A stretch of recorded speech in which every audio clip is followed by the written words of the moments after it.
Class 12th वाले बच्चों, this class 12th physics atom and nuclei lecture number 8. In this topic, in this lecture we will study about nuclear fission reactions. ठीक है, तो जिन्होंने lecture 7 नहीं देखा है, लेक्चर 6 नहीं देखा है, binding energy, mass defect, binding energy पर एटॉमिक मास का curve with atomic mass of various atoms of elements, उन लोग पहले वीडियो को पॉज करें, बंद करें और इसी चैनल के प्लेलिस्ट में जाकर के इसके ठीक पहले वाला लेक्चर 7 और लेक्चर 6 को देख लो.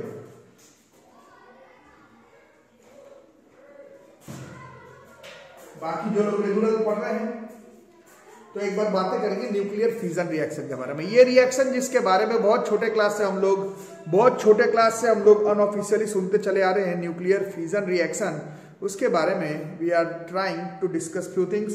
तो जिन्होंने पिछला लेक्चर्स पढ़ा है उनको याद होगा ये चीज बताया गया था क्लियर कट बाइंडिंग एनर्जी के बारे में. नहीं पढ़ा है तो पहले बाइंडिंग एनर्जी पढ़ लो. जिन्होंने पढ़ा है उनको याद होगा जिन एटम का बाइंडिंग एनर्जी